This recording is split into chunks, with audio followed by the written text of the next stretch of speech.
खबरों में एक बार फिर रुख कर लेते हैं कुरुक्षेत्र की ओर। जननायक जनता पार्टी और इंसो के छात्र नेताओं पर कुरुक्षेत्र विश्वविद्यालय में कुर्सियां तोड़ने के आरोप लगने के बाद एफआईआर दर्ज हुई है। दिग्विजय सिंह चौटाला सहित एक दर्जन पर एफआईआर दर्ज हुई है। एफआईआर दर्ज होने के बाद इंसो नेताओं ने आज प्रेस वार्ता की। नेताओं ने कहा कि हम गिरफ्तारी देने के लिए तैयार हैं। जननायक जनता पार्टी के युवा प्रदेश अध्यक्ष दिग्विजय चौटाला पर हिसार के बाद अब कुरुक्षेत्र में मामला दर्ज किया गया है। उन पर कुरुक्षेत्र यूनिवर्सिटी की प्रॉपर्टी को नुकसान पहुंचाने और हंगामा करने के आरोप है। मामले में जसपा के 8 अन्य पदाधिकारियों को भी नामजद किया गया है। कुरुक्षेत्र यूनिवर्सिटी की प्रॉपर्टी को नुकसान पहुंचाने और हंगामा करने और सोशल प्रोग्राम के आड़ में राजनीति के आरोप में यूथ जसपा के अध्यक्ष दिग्विजय चौटाला पर एफआईआर दर्ज हुई है। इस मामले में उनके साथ साथ जसपा के अन्य पदाधिकारियों को भी नामजद किया गया है। मामला 7 अप्रैल को केयू के डॉक्टर आर.के. सदन में हुए जसपा के प्रोग्राम से जुड़ा है। केयू के चीफ सिक्योरिटी ऑफिसर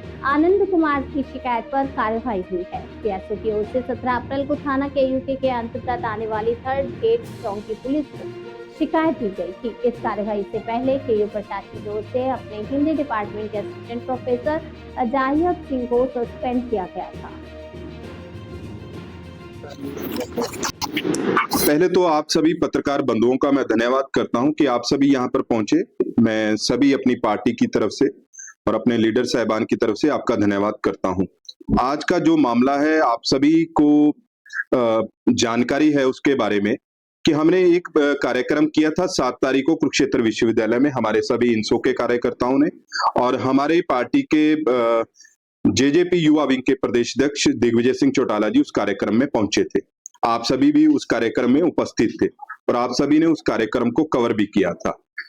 उस कार्यक्रम में जब वो कार्यक्रम हो रहा था तो उस कार्यक्रम में बहुत सारे स्टूडेंट उस कार्यक्रम में पहुंचे थे दिग्विजय सिंह चौटाला जी को सुनने के लिए, लेकिन जो हॉल की कैपेसिटी थी उससे ज्यादा वहां पर स्टूडेंट पहुंच गए, जिस कारण से उस हॉल में कुछ कुर्सियां टूटी हैं और उन कुर्सियों को टूटने की वजह से वहां पर कुछ क्षति हुई है, कुर्सियां टूटी हैं, उसका हमें भी मलाल है। हमने यूनिवर्सिटी को कहा भी है।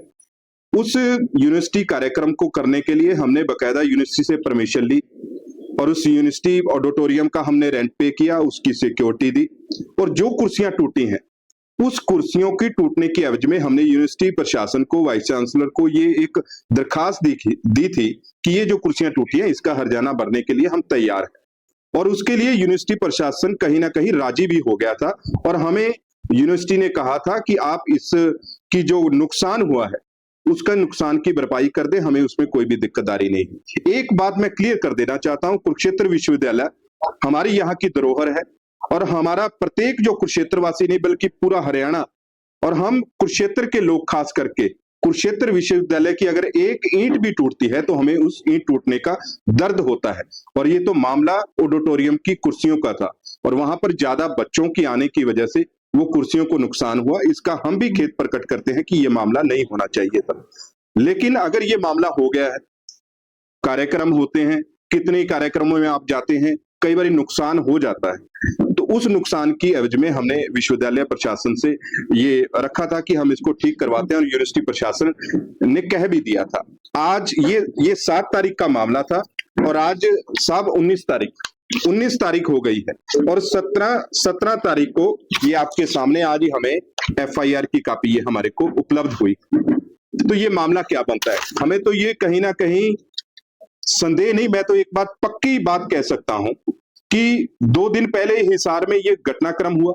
दुष्यंत सिंह चौटाला जी के गाड़ी के आगे किस प्रकार से एक पुलिसकर्मी ने एक गाड़ी को अड़ाकर उनको रोकने का प्रयास किया, उनको वेपन दिखाकर उन्हें रोकने का प्रयास किया, उनके ऊपर किस प्रकार से वहां हमले करने का प्रयास किया गया। उनके साथ दिग्विजय सिंह चौटाला जी उपस्थित थे और वहां पर जो धरना प्रदर्शन चला, मुझे लगता है कहीं ना कहीं सोची समझी चाल के तहत, राजनीतिक षड्यंत्र के तहत यहां पर हमारे पर एफआईआर ये दर्ज की गई है। दिग्विजय सिंह चौटाला, मेरे, विशाल मुकीमपुरा, नवीन जी, हमारी इंसो की कार्यकर्ता माही जी हैं, मंजू जी हैं और 3-4 लोगों के ऊपर जो एफआईआर दर्ज की है, मैं इसकी कड़े शब्दों में निंदा करता हूं और एक बात क्लियर बता देना चाहता हूं सरकार को कि हम आपकी ये कार्यशैली से बिल्कुल भी दबने वाले नहीं हैं। कितने लोग हैं? कम से कम 11 लोग हैं और कुछ अन्य में दे रखे हैं आगे की कार्रवाई पुलिस क्या करती है हमें इसकी कोई जानकारी नहीं है। और मैं पुलिस से भी ये कह देना चाहता हूं कि हम अरेस्ट होने के लिए बिल्कुल तैयार हैं। अगर आपकी मंशा ये है कि हम इनको घरों से आधी रात को उठाकर लाएंगे, 1 बजे 2 बजे हमारे घरों में घुसकर आप उठाने का प्रयास करेंगे, तो हम ये बर्दाश्त करने वाले नहीं। पुलिस हमारे को बुलाए, जहां बुलाएगी हम अरेस्ट होने के लिए तैयार हैं। लेकिन अगर ऐसा करने का कोई प्रयास करेगी तो हम पुलिस को भी आगाह कर देने चाहते हैं कि हम इतने कमजोर नहीं हैं कि आपकी धक्काशाही को हम बर्दाश्त करेंगे। क्योंकि हिसार में इन्होंने हमारे कार्यकर्ताओं के ऊपर जिस प्रकार से आधी रात को उनके घरों में जाकर उनकी बहन बेटियों को तंग करने का काम किया और उनको तंग करने का काम किया, ऐसा साहब हम कभी भी बर्दाश्त नहीं करेंगे। हमारे सभी कार्यकर्ता बड़ी मजबूती के साथ, एक एक कार्यकर्ता बड़ी मजबूती के साथ डटा है। और आज तो पूरा हरियाणा देख रहा है किस प्रकार की ये धक्काशाही हो रही है।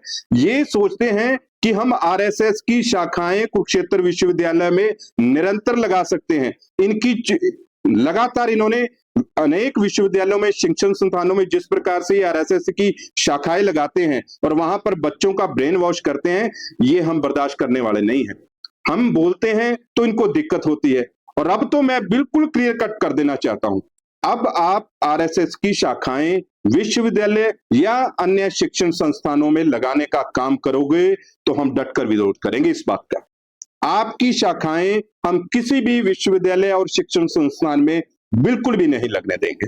लिखित में कोई बातचीत हुई? बिल्कुल हुई, लिखित में बातचीत हुई, हमारा डायरी नंबर भी लगा है, सारी बातें हुई हैं। लेकिन विश्वविद्यालय प्रशासन ने भी हमारे को गुमराह करने का काम किया है।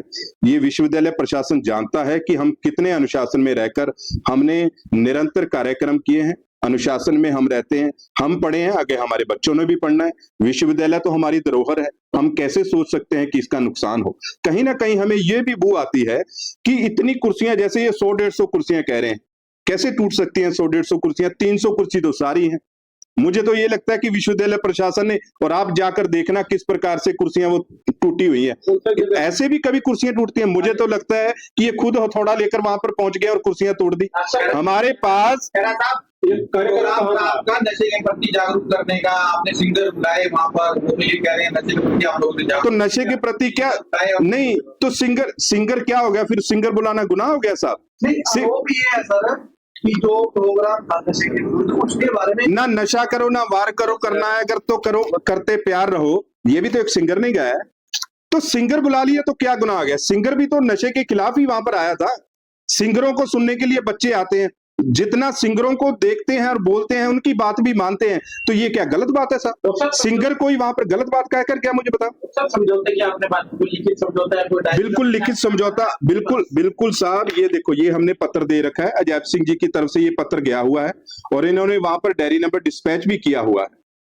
नहीं, इसमें क्या लिखा हुआ है? इसमें ये लिखा हुआ है कि हम जो आपका नुकसान हुआ है उस नुकसान की भरपाई करने के लिए तैयार है। और ये मौजूद वहां पर डायरी नंबर, गिरफ्तारी देके हम तो तैयार बैठे हैं। मैं तो कहता हूँ यहाँ जाड़ धर्मशाला में आ जाओ पुलिस, हम तो तैयार है, हम घबराने वाले नहीं है। मैं तो अभी पुलिस को कहता हूँ ये कैमरे आपके ऑन है, ये पुलिस यही हमारे आसपास ही फिरती होगी, हमें आगे पकड़ लो, अरेस्ट कर लो, हमें कोई दिक्कत नहीं है। लेकिन अगर आप बदमाशी करोगे हमारे घरों में जाकर, वो हम बर्दाश्त बिल्कुल नहीं करेंगे।